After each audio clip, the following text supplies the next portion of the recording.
Class ইলেভেনের পরীক্ষার্থীদের জন্য আজকের ভিডিওটি খুবই গুরুত্বপূর্ণ।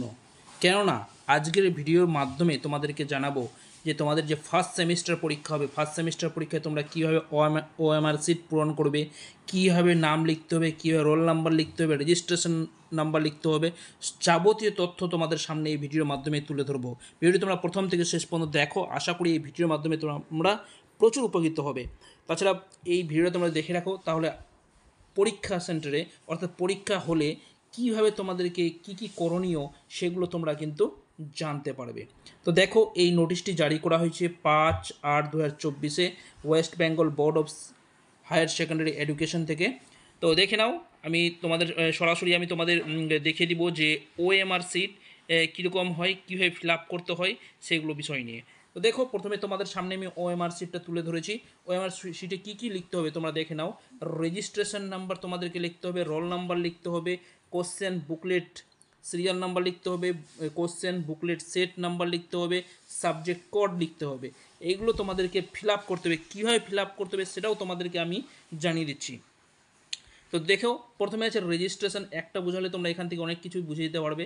সাপোজ ধরো এই যে রেজিস্ট্রেশন নাম্বার আছে, রেজিস্ট্রেশন নাম্বার তোমাদের স্কুল থেকে রেজিস্ট্রেশন নাম্বারটা দেওয়া হবে, সেটা দেখে নাও। ধরো সাপোজ ধরো 1 2 3 4 5 6 এরকম ডিজিট থাকবে। তো 1 যদি থাকে তাহলে এই যে 1-1-এর ঘরটা তোমাদেরকে কী করতে হবে, গোল করতে হবে ভালো করে। তারপর কি আছে, 2 আছে, তো 2তে তোমাদের গোল করতে হবে। বিষয়টা ভালো করে বুঝে নাও, সম্পূর্ণটা ভালো করে তোমাদেরকে ভরাট করতে হবে। কীভাবে ভরাট করতে হবে, কোন কালিতে, ব্লু অর ব্ল্যাক, সেটাও সম্পর্কে আমি তোমাদেরকে বলে দিব। দেখো, তারপরে আছে 3-3তে তোমাদেরকে ভালো করে গোল করে ভরাট করতে হবে কলম দিয়ে। তারপর 4-4-এর জায়গায় ভরাট করতে হবে। একইভাবে রোল নাম্বার যেটা আছে সেটাও তোমাদেরকে গোল করে এই গোলগুলো তোমাদেরকে ভরাট করতে হবে। তারপর কি, booklet question booklet serial number, তোমাদের বা পরীক্ষার সেন্টারে যে প্রশ্নপত্র দেওয়া হবে সেই প্রশ্নপত্রের উপর বুকলেট সিরিয়াল নাম্বারটা লেখা থাকে। সেই বুকলেট সিরিয়াল নাম্বারটা তোমাদেরকে প্রথমে সংখ্যায় লিখতে হবে, এখানে ডিজিটে লিখতে হবে, তারপর এগুলো তোমাদেরকে গোল করতে হবে। এবার কোশ্চেন বুকলেট সেট, কত নম্বর সেট সেটাও তোমাদেরকে গোল করে দেখেন। এখানে দেওয়া আছে WXYZ, 4টা দেওয়া আছে। সাপোজ তোমাদের হয়তো পরীক্ষায় ডাব্লু সেট পড়লো, তো ডাব্লু লিখে দিলে, তারপর ডাব্লু ঘরটা তোমাকে এখানে কী করতে হবে, ফিল আপ করতে হবে। একইভাবে সাবজেক্ট কোড যেটা পরীক্ষা, যে সাবজেক্টে পরীক্ষা দেয় সেই সাবজেক্ট কোডটা তোমাদেরকে এখানে লিখতে হবে, তার এগেনস্টে তোমাকে কী করতে হবে, গোল করতে হবে। আশা করি তোমরা বুঝতে পেরেছো। এরপরে যেটা আছে দেখে নাও, এরপর সরাসরি তোমাদেরকে দেখাবো কীভাবে অ্যান্সার লিখতে হবে। দেখো, এখানে আবার কী কী লিখতে হচ্ছে একটু জেনে নাও। Full signature of the candidate পরীক্ষার্থীর ফুল সম্পূর্ণ সিগনেচার করতে হবে। Full signature of the invigilator, স্কুলের শিক্ষক মহাশয় যিনি গার্ড থাকবেন পরীক্ষা সেন্টারে, তিনি সিগনেচার করবেন। এখানে সেন্টার কোডটা লিখতে হবে। এবার সাবজেক্ট, কোন সাবজেক্টে তোমরা পরীক্ষা দিচ্ছ সেই সাবজেক্টের এখানে নামটা তোমাদেরকে লিখতে হবে। এরপরে চলে আসছি কি, অ্যান্সারে। দেখো, এখানে যে অ্যান্সার, এখানে তোমাদের ফার্স্ট সেমিস্টার পরীক্ষা 40 মার্কের হবে, তো 40 মার্কের 40টা অ্যান্সার করতে হবে। তো প্রতিটা প্রশ্নের জন্য 1 নম্বর করে নির্ধারিত করা হয়েছে। তো এখানে দেখো, সাপোজ তোমাদের যেগুলো প্রশ্ন আসে পরীক্ষায়, সাপোজ 1 নম্বর প্রশ্নটা পড়ে দেখলা উত্তর হয়তো A কিংবা B কিংবা C, যে কোনো একটা তো অপশান হবে। ধরে নিচ্ছি কি A নাম্বার অপশানটা সঠিক হবে, তো সেক্ষেত্রে কী করবে, তোমাদেরকে এই A নাম্বার অপশানটা ভালো করে তোমাদের কী করতে হবে, ভরাট করতে হবে। এখন 2 নম্বর প্রশ্ন উত্তর ধরনের C হচ্ছে, তো Cটা ভালো করে ভরাট করতে হবে। তো এবার কি, এই যে কীভাবে ভরাট করতে হবে, কি পরীক্ষা হলে করণীয় বা কী নির্দেশাবলী, সেগুলো তোমাদের সামনে আমি কিন্তু পড়ে দেবো। তোমরা সেগুলো বোঝার চেষ্টা করো। দেখো, গুরুত্বপূর্ণ নির্দেশাবলী যেটা পর্ষদ প্রকাশ করেছেন, এই যে ইম্পর্ট্যান্ট ইনস্ট্রাকশন, তোমরা প্রত্যেকে দেখে নাও এবং বোঝার চেষ্টা করো। দেখো কী আছে 1 নম্বর পয়েন্টে, এই পয়েন্টগুলো কিন্তু তোমাদেরকে প্রত্যেককে বুঝতে হবে।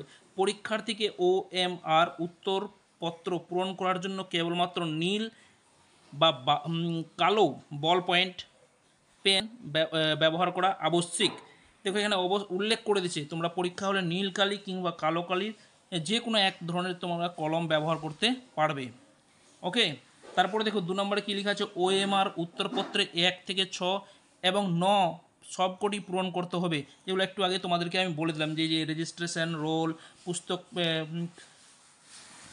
পুস্তিকা ক্রমাঙ্ক সংখ্যা, প্রশ্ন পুস্তিকা সেট, বিষয় কোড, বিষয় পূর্ণ স্বাক্ষর, এগুলো তোমাদেরকে প্রত্যেককে নিজে নিজে ফিল আপ করতে হবে। অন্যথায় OMR উত্তরপত্রে মূল্যায়ন হবে না এবং এর জন্য পরীক্ষার্থী সম্পূর্ণরূপে দায়ী থাকবেন। তো 1 থেকে 9 পর্যন্ত যে পয়েন্টগুলো নিয়ে আলোচনা করা হলো, এই যে দেখিয়ে দিচ্ছি তোমাদেরকে, এই যে 1 থেকে 9 মানে অর্থাৎ এই যে এই অংশ 1 2 3 4 5 6 7 এগুলো সবগুলো তোমাদেরকে নিজে নিজে ফিল আপ করতে হবে। যদি না ফিল আপ করো তাহলে কিন্তু পরীক্ষা তার জন্য কিন্তু সম্পূর্ণরূপে দায়ী থাকবে নিজেই।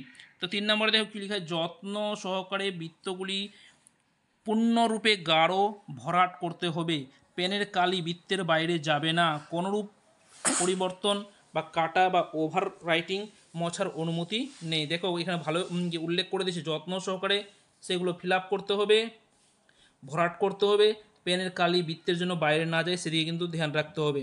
যদি যায় বা ওভার রাইটিং হয় তাহলে সেক্ষেত্রে কিন্তু যে পরীক্ষার যে প্রশ্নটা যেটা তুমি অ্যান্সার করবে সেটা কিন্তু ক্যান্সেল হয়ে যাবে। দেখো 4 নম্বর প্রশ্ন কী আছে, 4 নম্বরে কী দেওয়া আছে, প্রদত্ত উদাহরণ অনুযায়ী একটি প্রশ্নের উত্তর কেবলমাত্র একটি বৃত্ত পূর্ণরূপে সঠিকভাবে গাঢ় ও ভরাট করতে হবে। যেহেতু এখানে এক্সাম্পল দিয়ে দিয়েছে কোনটা সঠিক, এই যে এটা সঠিক, সম্পূর্ণটা তোমাদেরকে মানে গোল করতে হবে, ভরাট করতে হবে, এটা হচ্ছে কারেক্ট, এগুলো হচ্ছে রং মেথড, এটাও রং মেথড, এটাও রং, এটাও রং।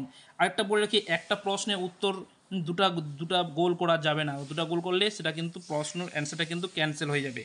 তারপর 5 দাগে দেখো কী আছে, প্রতিটি প্রশ্নের সঠিক উত্তরের জন্য 1 নম্বর প্রদান করা হবে এবং ভুল উত্তরের জন্য কোনো নম্বর কাটা যাবে না, অর্থাৎ এখানে নেগেটিভ মার্কিং নেই। অতএব সঠিক করলে 1 নম্বর, ভুল হয়ে গেলে নাম্বার কাটা যাবে না। তারপর 6 নম্বর দেখো কী আছে, খসড়া কার্য কেবলমাত্র প্রশ্ন পুস্তিকাতেই প্রদত্ত স্থানেই করতে হবে। তারপর 7 নম্বর দেখো কী আছে, এখানে খসড়া কার্য অর্থাৎ রাফ ওয়ার্ক যেটাকে বলা হচ্ছে, তোমাদের কোশ্চেন পেপার যেতে হবে সেখানে কিন্তু পিছন দিকে দেখবে রাফ ওয়ার্ক করা লিখে হবে, সেখানে তোমরা রাফটা করতে পারো। 7 নম্বরে কী দেওয়া আছে, কোনো প্রকার ওএমআর উত্তরপত্র ভাঁজ বা ক্ষতিগ্রস্ত করা চলবে না, অর্থাৎ তোমাদেরকে যে পরীক্ষা হলে যে ওএমআর সিটটা দেওয়া যাবে সেটা ভাঁজ করা যাবে না বা কোনো প্রকার ক্ষতিগ্রস্ত করা যাবে না। তারপরে দেখো কী লেখা আছে 8 নম্বরে, ওএমআর উত্তরপত্রে কোনো স্থানে দাগ বা লেখা দেওয়া যাবে না, অর্থাৎ ওএমআর সিটে কোনোরূপে দাগ দেওয়া যাবে না বা কোনো কিছু লেখা যাবে না।